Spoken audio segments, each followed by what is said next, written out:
Hello everyone, welcome back to my channel. My name is Alex. I'm an author, editor, and writing coach, and today we're here to talk about Ghost Music by Anne Yu. This novel I listened to as an audiobook, and it was really interesting. I listened to it pretty quickly, and as soon as I started it, I couldn't stop listening to it. It had a lot of things that I'm interested in, and I'll talk a little bit about those later.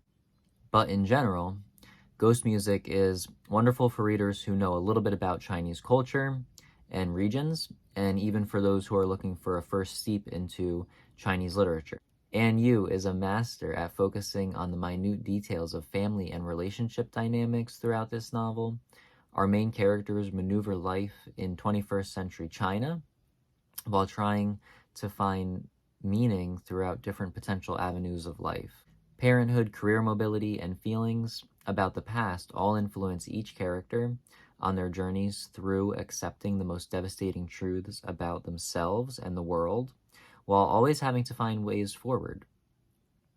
While those crucial truths can be informative, this novel explores how those truths are often swept under the rug to save ourselves from facing the complex realities of life and, too often, death.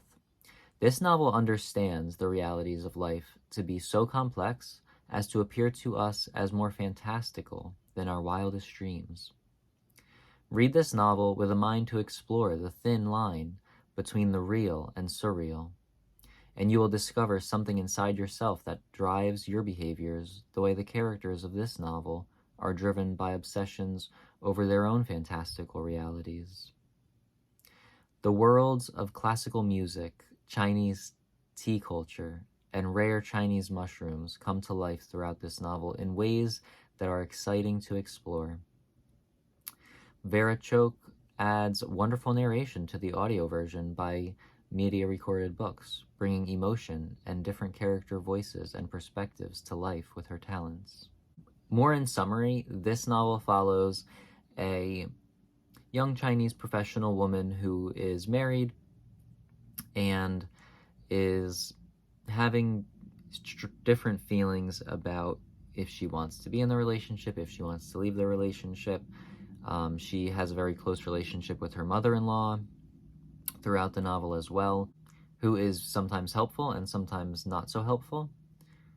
This novel takes you from the city to the forest floors, with mushrooms popping up in places like pianos and all kinds of different places, with strange packages arriving, with strange rare mushrooms unexpectedly. This novel focuses a lot on music and different food. It focuses on different talents that people have and how those talents can sometimes be overbearing to the point of becoming more present in a person than themselves. The mystical elements related to mushrooms make the novel really exciting to read and a little bit of a mystery to figure out, with also different mystical figures that pop up throughout the novel as well and change our characters in different ways. But one of the strongest points of this novel is the dialogue between the characters. That is a writing technique that I haven't touched on much yet throughout this writing series, and Anne Yu does dialogue really well. There's a lot of tension that Anne Yu captures between characters with short bits of phrases and not much explanation after. And she's able to do this because the dialogue is so impactful, it is so strong, and it's so clear. It doesn't only satisfy just talking between two people or two characters, and it's not only focused on continuing the plot. It's focused on adding layers and being layered in its messaging. And that's something that we can kind of think about taking back to our own writing. When we're looking at dialogue and dialogue that we've written and dialogue that we're still writing, we can look at layering the dialogue with maybe multiple meanings or intentional vagueness. And Yu does this throughout the novel too, where the character might not want to be so forthcoming. They might be a little bit more vague in their answers. And when there are instances where there are mystical characters, a lot of the times there is dialogue that is a little bit more vague, or dialogue that goes unanswered, questions that might go unanswered, questions that might go unsaid, but the character is kind of conscious of it in the narrative. And using things like music, using things like mushrooms, food. Food is present throughout this novel as well, and it's used as a tool that not only is interesting to the story, but also contributes to the culture of the world that we're being immersed in.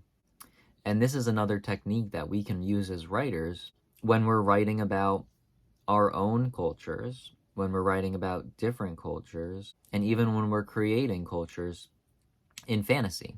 This novel specifically touched on things like a love for mushrooms and a respect for mushrooms. It goes into a deep history of mushrooms and how they're used medicinally, as food, and in many other ways. It goes through the mysticism behind mushrooms, music. This novel pulls on different historical figures related to music and classical music, immerses our character in a world of music to give us a sense of what it's like to be immersed in a world of music, and what it's like to be immersed in a world of mushrooms, and what it's like to be immersed in a world of Chinese culture and Chinese history, Chinese tea culture specifically. When there is cooking going on in the novel, there are classic Chinese ingredients. All of these different elements make the story feel more real and contribute more to the world building and the visceral feel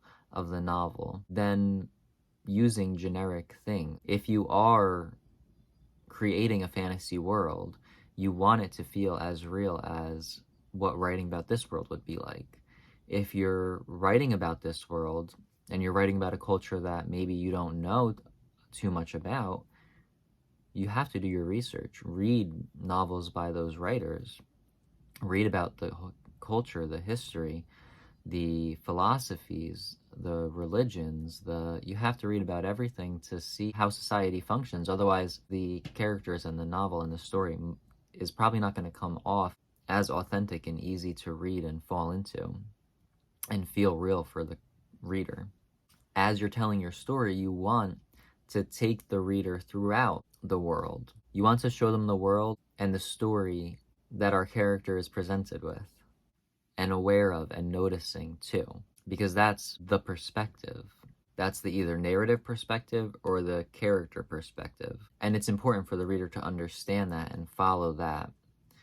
And to be more immersed in the world of the character is more like stepping into their shoes and going along for a story and going along for a walk and taking a tour around a hometown or something like that. This is the character's story. This is the writer's story.